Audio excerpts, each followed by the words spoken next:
Middle east दुनिया का सबसे ज्यादा सेंसिटिव इलाका। यहाँ सियासत, धर्म और पावर एक दूसरे से टकराते रहते हैं और इसी टकराव के बीच दो देश खड़े हैं, ईरान और इजराइल। ये दुश्मनी आज की नहीं है, इसकी शुरुआत 1979 से होती है।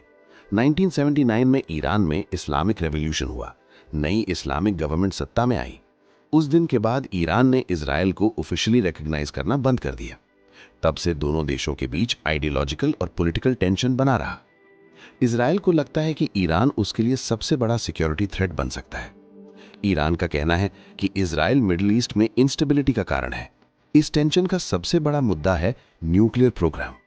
ईरान का कहना है कि वो न्यूक्लियर एनर्जी सिर्फ बिजली और रिसर्च के लिए बना रहा है, लेकिन इजराइल और कई वेस्टर्न देशों को शक है कि ईरान फ्यूचर में न्यूक्लियर वेपन बना सकता है।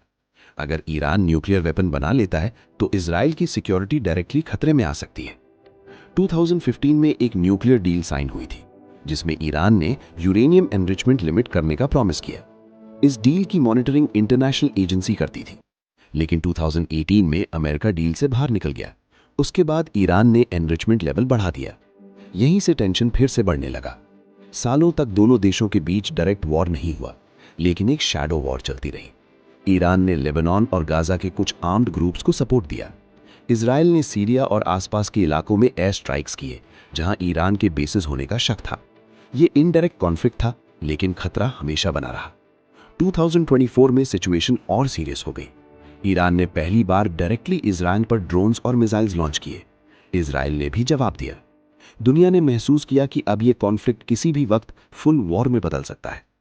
अब सवाल उठता है, अगर फुल स्केल वॉर शुरू होता है तो इंडिया पर क्या असर पड़ेगा? सबसे पहला असर होगा ऑयल पर। मिडिल ईस्ट दुनिया का सबसे बड़ा ऑयल सप्लायर है। स्ट्रेट ऑफ हॉर्मुज से लगभग 20% ग्लोबल ऑयल सप्लाई गुजरती है। इंडिया अपना 80% से ज्यादा क्रूड ऑयल इंपोर्ट करता है। अगर वॉर की वजह से ऑयल सप्लाई डिस्टर्ब होती है तो पेट्रोल और डीजल महंगा हो सकता है, ट्रांसपोर्ट कॉस्ट बढ़ेगी, खाने पीने की चीजें महंगी होंगी, इन्फ्लेशन बढ़ सकता है, स्टॉक मार्केट गिर सकता है, रुपी कमजोर हो सकता है। मिडिल ईस्ट में 80 लाख से ज्यादा इंडियंस काम करते हैं। अगर रीजनल वॉर होता है तो उनकी सेफ्टी कंसर्न बन सकती है। रेमिटेंस यानी जो पैसा वो इंडिया भेजते हैं कम हो सकता है। इंडिया के रिलेशंस दोनों देशों से इंपॉर्टेंट है। इजराइल से डिफेंस कोऑपरेशन है, ईरान से ऑयल और चाबहार पोर्ट प्रोजेक्ट जुड़ा हुआ है। इसलिए इंडिया को डिप्लोमेटिक बैलेंस बहुत केयरफुली मेंटेन करना पड़ेगा। न्यूक्लियर इश्यू अभी तक सॉल्व नहीं हुआ है।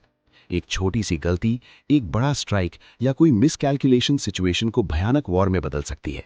ये सिर्फ दो देशों की लड़ाई नहीं होगी, ये ग्लोबल इकोनॉमी और स्टेबिलिटी पर असर डालेगी। और अगर ऐसा होता है तो इसका असर इंडिया तक जरूर पहुंच सकता है।